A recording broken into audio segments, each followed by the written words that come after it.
a donde quiera que vayas y donde quiera que estés. Como familia estamos conectados. Y hoy, más que ayer, nos conectamos para estudiar juntos la Biblia, como familia de Centro Bíblico El Camino.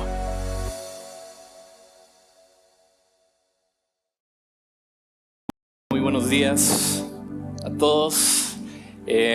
Como ya mencionaron, mi nombre es Steven Morales, soy el hijo menor de Huguito. Y en muchos lugares me conocen hoy como todos en mi iglesia, en la Iglesia Reforma me llaman Steven, pero aquí todos me conocieron como Stevie. Y sí, de vez en cuando me topo con alguien en la calle y me dicen Stevie, y digo, a este lo conozco del camino. Como ya mencionaron, yo crecí en esta iglesia. Estoy profundamente agradecido por la oportunidad de estar aquí nuevamente y poder compartir juntos en la palabra. Yo aprecio, pero antes de entrar a eso, yo la verdad quiero comunicarles cuánto aprecio este lugar y la gente que forma esta comunidad. Aquí es donde yo fui bautizado, allá atrás en la cabina de audio, cómo cambian las cosas. Y recuerdo que aquí es donde fui a escuela dominical, donde estuve en el grupo de jóvenes, desde la sala cuna. Ya un par de personas se me han acercado para recordarme cómo fueron mis maestros de escuela dominical o me cuidaron en la sala cuna, que me cambiaron los pañales. Entonces es un gozo poder nuevamente regresar y estar aquí con ustedes nuevamente. Y bueno, tal vez parezca un poco raro, pero estoy muy emocionado de entrar al pasaje que tenemos hoy y hablar de este tema sobre la persecución, particularmente porque viene de una de las porciones de la Escritura que más disfruto leer. Este tiempo en el ministerio de Jesús, donde encontramos momentos de intimidad de Jesús con sus discípulos. Y hay tanto que aprender, tanto que desenterrar aquí. En el pasaje de hoy vamos a ver cómo Jesús advierte a sus discípulos sobre la persecución que enfrentarán cuando sirvan y prediquen en su nombre. Y les voy a ser sincero, es bastante difícil hablar sobre aquellos pasajes que tratan sobre la persecución. Y lo es porque tendemos a ignorarlos al vivir en un país como Guatemala, donde no hay persecución, o porque a veces pasajes como estos pueden causarnos temor de los lugares donde sí lo hay. Temor de ir a estos lugares donde la persecución violenta y la represión ideológica son reales. O incluso temor de perder las libertades que disfrutamos hoy. O temor de llegar a ser como uno de esos lugares peligrosos que están al otro lado del mundo, de los cuales solamente leemos en las noticias. Por lo que mientras preparaba el sermón de esta semana me puse a pensar, si vamos a hablar sobre la persecución, debería intentar de asustarte y compartir las historias terribles de cristianos perseguidos en países cerrados, historias muy reales.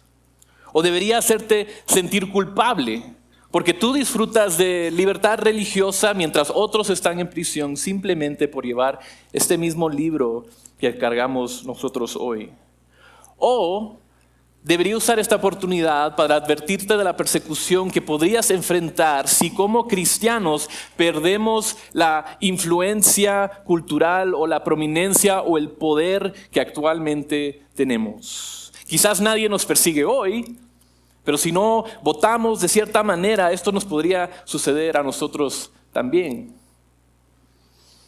No pienso que esta sea la respuesta correcta o el camino para nosotros esta mañana. Si eres el tipo de persona que lee pasajes como Mateo 10 o Juan 15 o 2 Corintios 12 que tratan sobre la persecución violenta, la traición, la opresión, el sufrimiento, incluso la muerte que los discípulos de Jesús enfrentarán y únicamente sientes temor,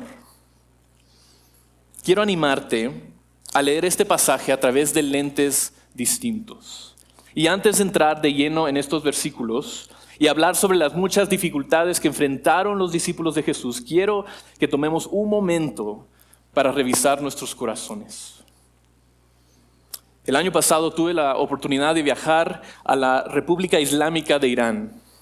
Y fuimos a filmar un documental. De hecho, fui con alguien que muchos de ustedes conocen, Josué Díaz. Y fuimos a grabar un documental sobre la iglesia cristiana en la clandestinidad. Y durante este tiempo pude conocer a varios hermanos y hermanas que habían enfrentado persecución por décadas. Muchos habían sido encarcelados, torturados, habían perdido sus negocios, sus familias y su posición en la sociedad. Escuché la historia de un creyente iraní, un hombre de mi edad, se llamaba Imán. Él había sido golpeado, lo habían mantenido en aislamiento por semanas en la cárcel, hasta que se vio obligado a abandonar el país para vivir en extrema pobreza como un refugiado indeseable en otro país. Y mientras que estuve ahí pasé varios días con Imán. Y en el transcurso de mi conversación con él, que fuimos a Irán a visitar la iglesia, pero también estuvimos en otros países alrededor de Irán para conocer a estas personas que ya habían sido exiliadas. Y estaba hablando con él y me contó de una ocasión, fue alrededor de Navidad, que él estaba repartiendo chocolates y evangelizando en la calle. Y esa noche la policía llegó a su casa y lo metieron a la cárcel. Y le pregunté, hermano, ¿cómo así que fuiste en Navidad a predicar, a hablar de Jesús en las calles, en un lugar como Irán? O sea, ¿no tenías miedo? Su respuesta fue simple, pero muy profunda. Me contó que después de ser encarcelado y golpeado varias veces, después de cada vez, cuando él regresaba a su Biblia y leía los relatos sobre los sufrimientos de Pablo, la lapidación de Esteban, la traición que sufrió el mismo Jesús por parte de los que los amaban, se dio cuenta de que él no estaba solo en su sufrimiento. Más bien era partícipe en el sufrimiento de los santos que le habían precedido. Su sufrimiento no era una señal de que él estuviera haciendo algo malo. Era una señal de fidelidad, de tomar su cruz y de vivir una vida digna del Evangelio. Y es que podemos asustarnos cuando leemos pasajes en la Escritura que describen o nos advierten sobre la persecución, lo cual es perfectamente entendible y natural. Pero ¿sabes quién encuentra ánimo en los pasajes de la Biblia que describen la persecución? Las personas que han sido perseguidas. Y no me refiero a alguien que es objeto de burla por lo que cree, sino a alguien que podría morir por su fe. La Biblia, hasta con sus advertencias sobre la persecución, le recordaba a Imán que aunque lo había perdido todo, su familia, su casa, su trabajo, no había perdido a Cristo. Jesús era lo único que sus opresores no habían podido quitarle. Así que ya casi me estoy saltando al final de la prédica, pero esta es la razón por la que quiero que revisemos nuestros corazones antes de entrar al pasaje de hoy, antes de examinar estos versículos. Porque no quiero que después del sermón te alejes y te vayas diciendo, realmente eso de la persecución es terrible. O sea, qué bueno que no vivimos allá, qué bueno que en Guate no hay de eso, ¿verdad? Si eso es lo que estás pensando, entonces ha quedado expuesta tu idolatría a la comodidad. Más bien, quiero que veas el pasaje de hoy a través de los lentes de tus hermanos y hermanas perseguidos. Porque cuando las personas que han sido perseguidas leen sobre estas advertencias que Jesús hizo en cuanto a la persecución, sienten algo más que solo temor. Sienten cercanía a Cristo, quien las ve y las escucha. Entonces, de nuevo, leamos este pasaje, no como si Jesús estuviera tratando de asustarnos, sino más bien prepararnos. Y cuando venga el momento, confortarnos y llenarnos de esperanza. Ahora, ¿cómo logrará esto Jesús? Pues, entrémosle al pasaje. En Mateo 10, arribamos a un momento nunca antes visto en el ministerio de Jesús.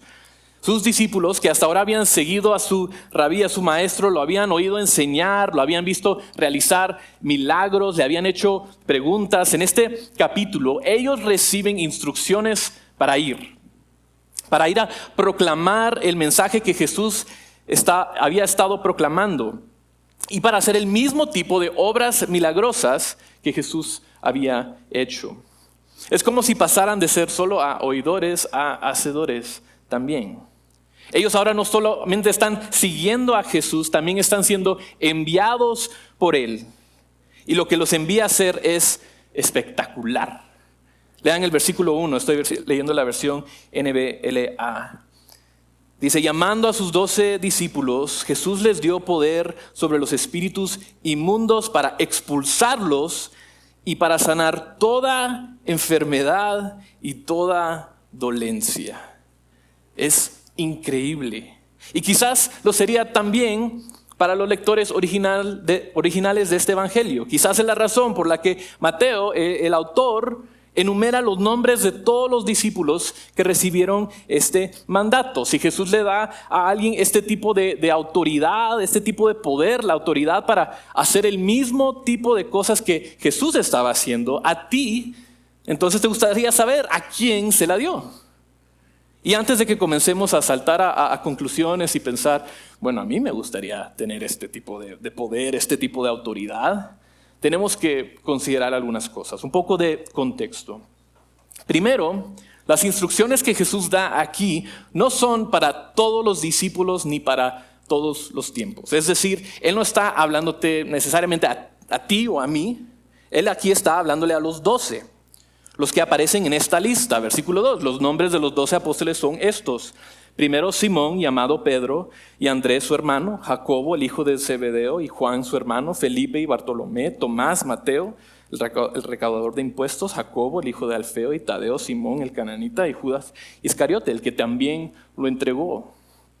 En esta particular ocasión, las palabras de Jesús están dirigidas específicamente a los 12 discípulos.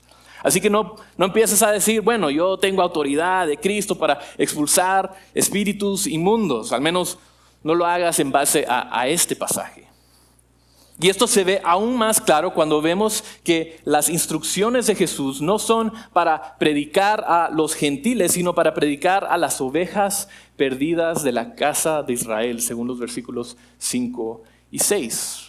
Entonces todo esto empieza a cobrar sentido cuando entendemos que este mandamiento, esta misión es para los 12 discípulos. Todavía no había llegado el momento cuando Jesús revelaría el misterio de su evangelio, que la salvación es tanto para los judíos como los gentiles. Jesús revelaría esto más adelante, pero todavía no es el momento.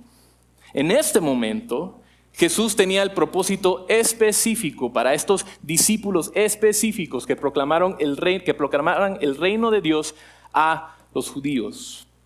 Y en especial, como lo vemos en el versículo 7 y 8, Jesús les encargó que fueran a los enfermos, los moribundos, los poseídos por demonios y los despreciados.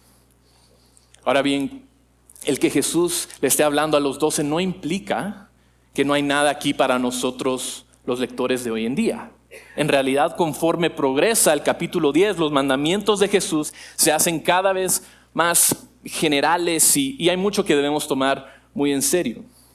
Y aunque esta es una comisión específica para sus 12 discípulos, al final de este evangelio Jesús les dará una gran comisión que implica que todos los discípulos hagan discípulos de todas las naciones, no solo de los judíos.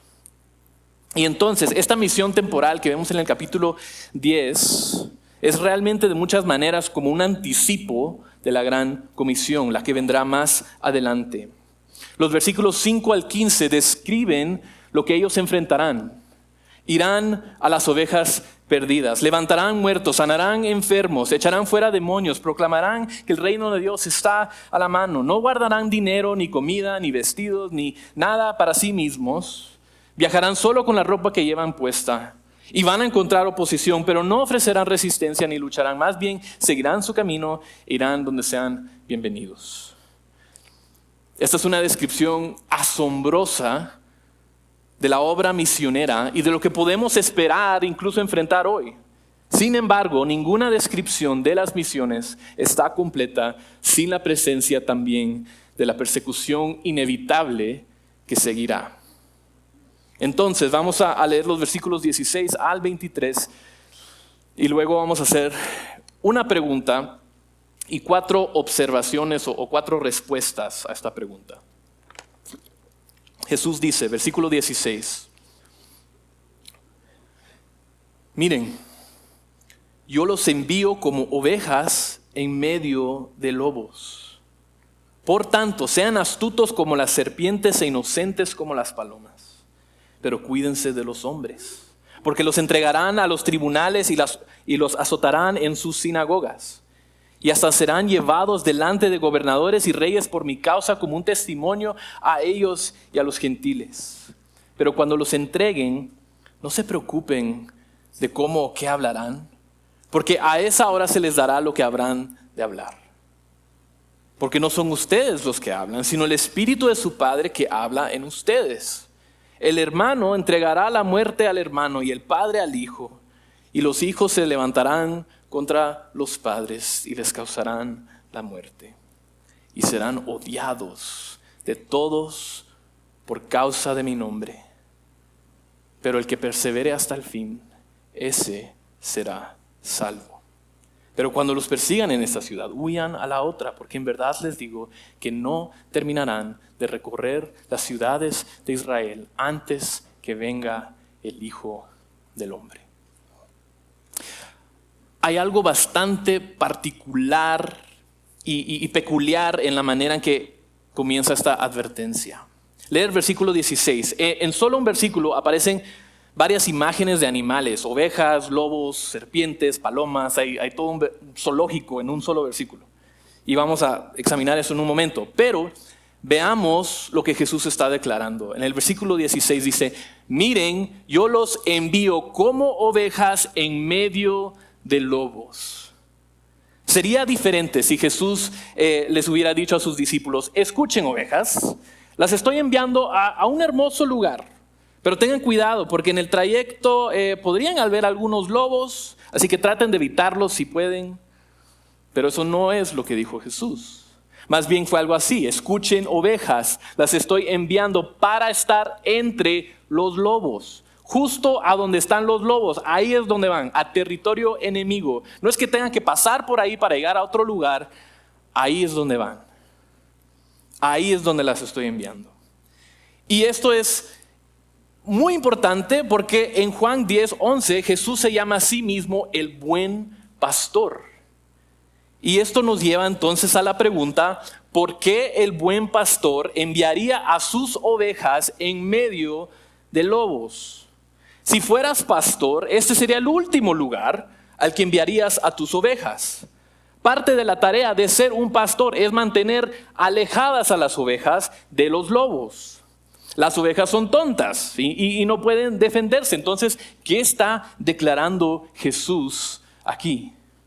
¿Por qué el buen pastor enviaría a sus ovejas, a sus discípulos, en medio de lobos? Considero que este pasaje nos enseña 4 cosas que nos dan una respuesta a esta pregunta, o dicho de otra manera, nos da 4 respuestas distintas, como sea. Pero la primera es esta. Jesús envía a sus ovejas en medio de lobos porque ahí es donde están las ovejas perdidas. Recuerda, esta es una comisión específica para los 12. Y Jesús les instruye en los versículos 5 y 6. Dice, no vayan por el camino de los gentiles, ni entren en ninguna ciudad de los samaritanos, sino vayan más bien a las ovejas perdidas de la casa de Israel.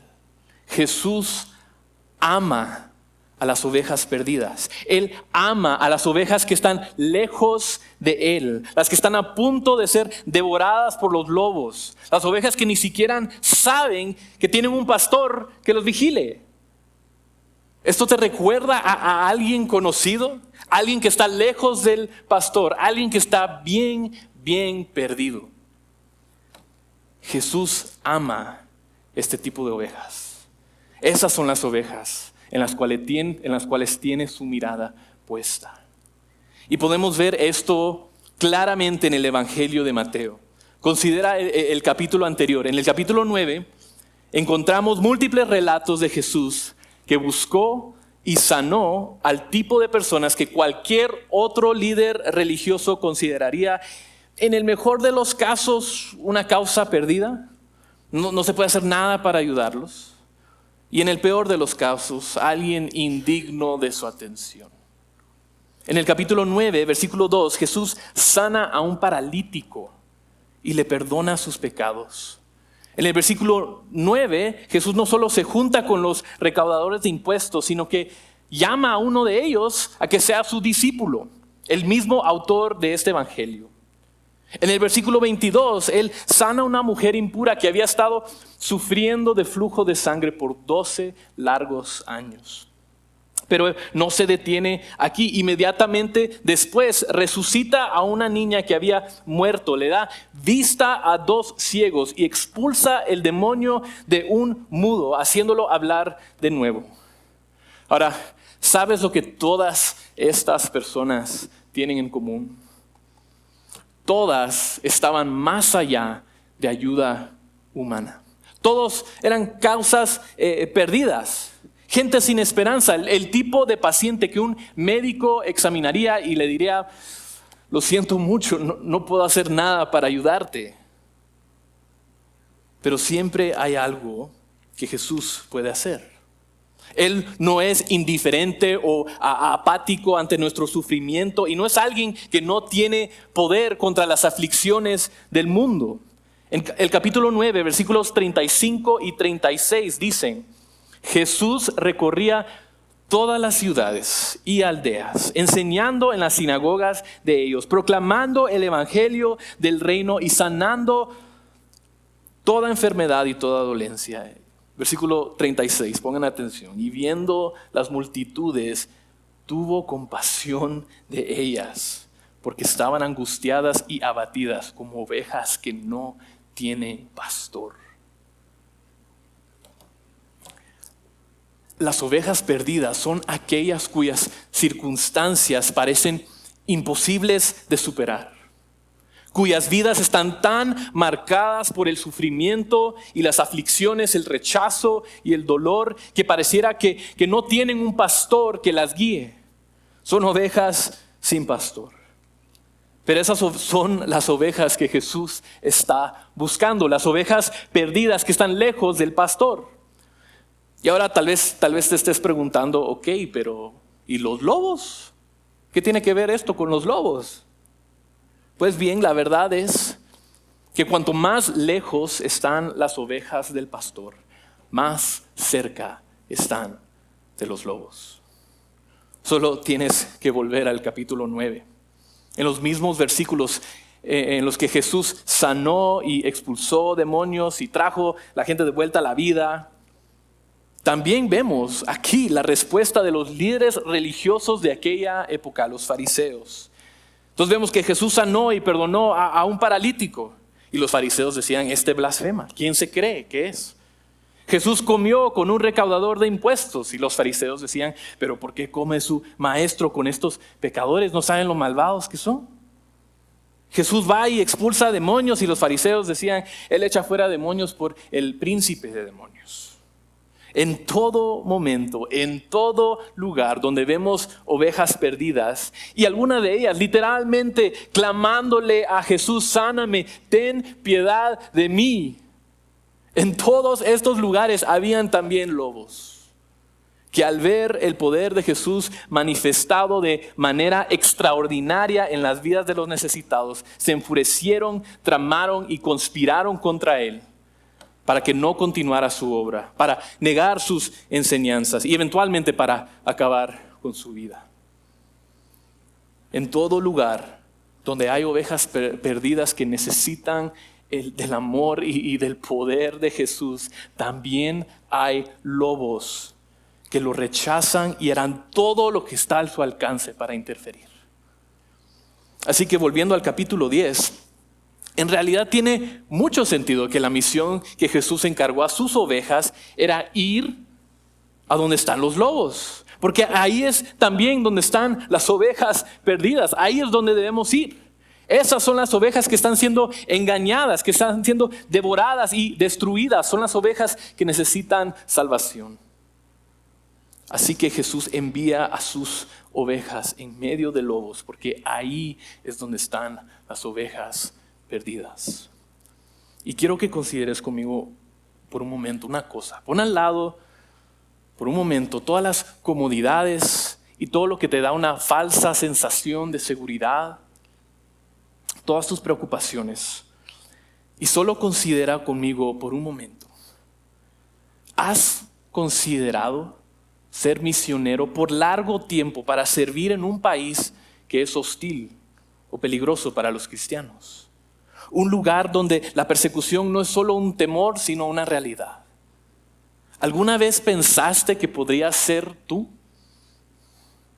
Y si tu respuesta es no, y en lo profundo de tu corazón sabes que la razón es porque tienes temor de los lobos que te esperan ahí, quiero animarte a recordar que no solo hay lobos, también hay ovejas perdidas.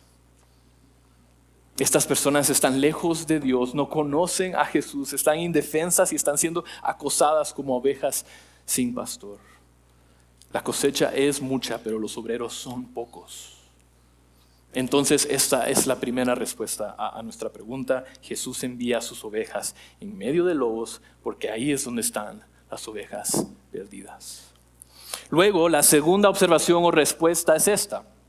Número 2, Jesús envía a sus ovejas en medio de lobos, no para cazar lobos, sino para encontrar a las ovejas perdidas. Esto puede tal vez parecer un poco redundante, pero hay una aclaración importante que tenemos que hacer. Jesús envía a sus discípulos a lugares donde serían perseguidos activamente, pero también les dijo cómo debían responder cuando los persiguieran. Y la respuesta cristiana a la persecución, como lo vemos aquí, no es atacar al que te persigue ni destruirlo. En realidad es todo lo contrario. Jesús los instruye a ser sabios como serpientes e inocentes como palomas.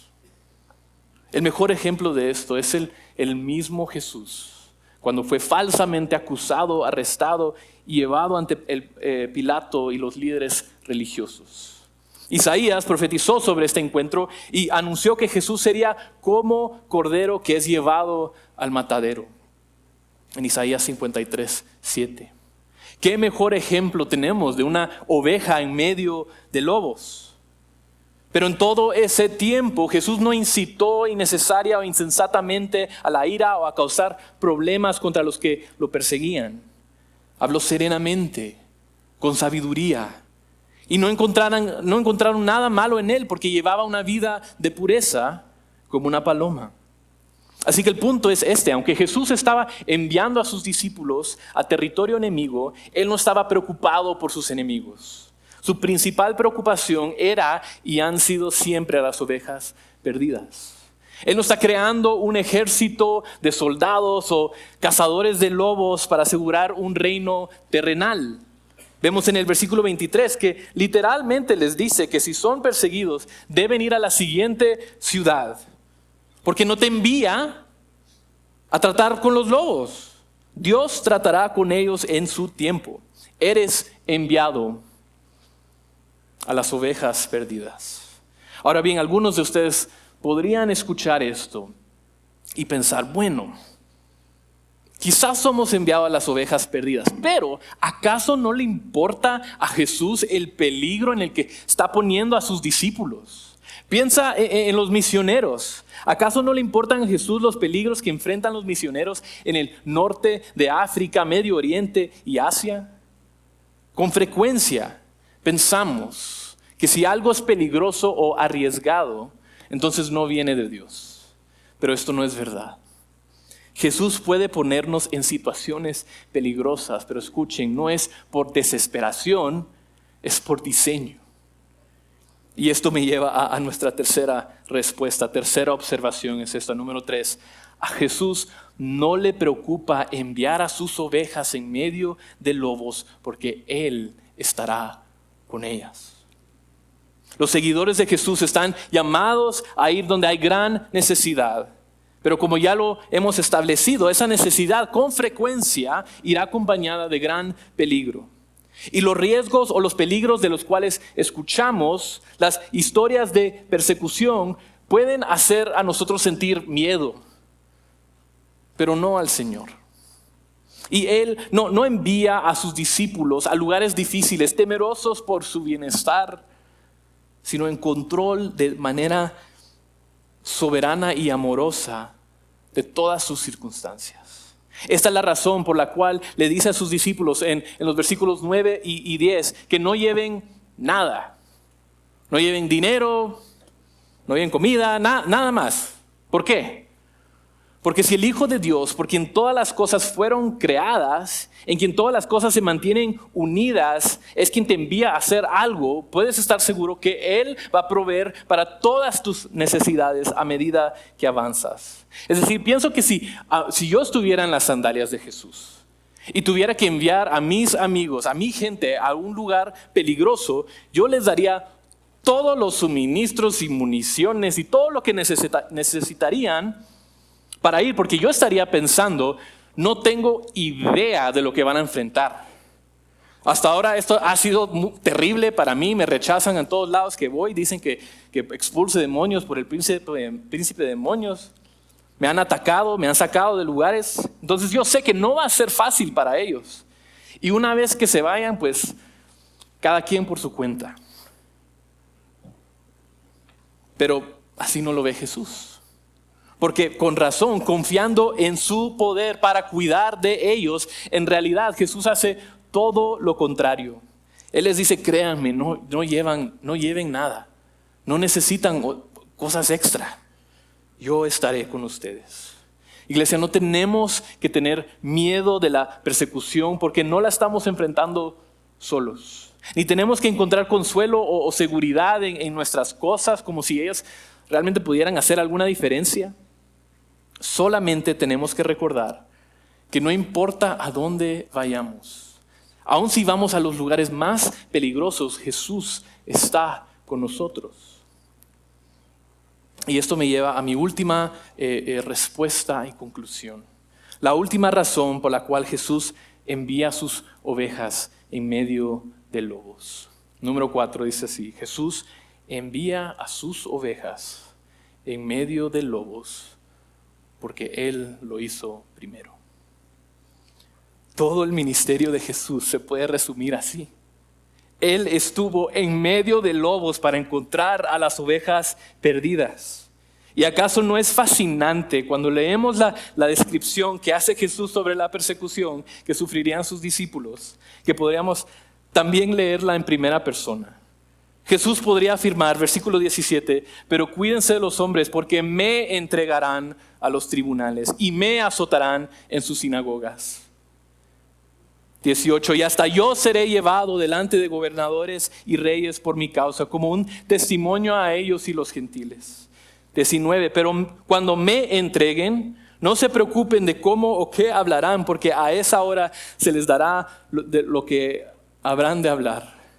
Y saltando al 22, y seré odiado de todos por causa de mi nombre, pero el que persevera hasta el fin, ese será salvo. Jesús no está advirtiendo a sus discípulos sobre algo que Él mismo no hubiera experimentado. Y al final experimentaría la última forma de la persecución, la muerte en la cruz. Y cuando fue traicionado por su amigo Judas, y cuando fue entregado como un cordero para el matadero, fue sabio como una serpiente e inocente como una paloma. Y su misión no fue cazar a los lobos, sino ser matado por ellos. De manera que en su muerte y su resurrección todos pudiéramos encontrar el perdón de los pecados y la vida eterna. Ese es el camino del buen pastor. Por eso cuando nuestros hermanos y hermanas que están siendo perseguidos leen pasajes como este, no ven un Dios distante e impersonal que les dice que deben sufrir por Él o que deben sufrir por sus pecados y hacer alguna penitencia para salvarse. No ven un Dios enojado que demanda sacrificio, rituales o ceremonias para purificarse. No ven un Dios que los pone en peligro sin tener en cuenta su seguridad. Ellos ven a Jesús como el Salvador que no solo ha prometido estar con ellos en su sufrimiento, sino que además ha sufrido por ellos. Ven al buen pastor que se preocupa por las ovejas perdidas. Y si Jesús estuvo dispuesto a personalmente enfrentar persecución para alcanzarlas, ¿por qué no deberíamos también desear alcanzar a otras ovejas perdidas sin importar el costo? Consideremos pues vivir en obediencia al llamado de Cristo en nuestras vidas, a confiar en Él por completo, no importando cuán grande sea la oposición, porque Él va delante de nosotros y estará con nosotros hasta el fin. Oremos. Señor, gracias, porque cada advertencia de persecución en tu palabra también es una promesa de que estarás con nosotros. Y gracias porque aunque no lo merecemos, aunque corremos de ti hacia los lobos, tú nos buscas, nos defiendes y nos salvas. Saca nuestros ídolos a la luz, Señor, cualquier cosa que detenga nuestra obediencia a tu llamado, y destrúyelos. Y forma nuestro corazón para que se parezca al tuyo, Señor. Un corazón dispuesto a sufrir por las ovejas perdidas. Oramos en el nombre del buen pastor. Amén. A donde quiera que vayas y donde quiera que estés, mantente conectado con Dios. Y también conéctate con nosotros a través de nuestras redes sociales. Hasta pronto.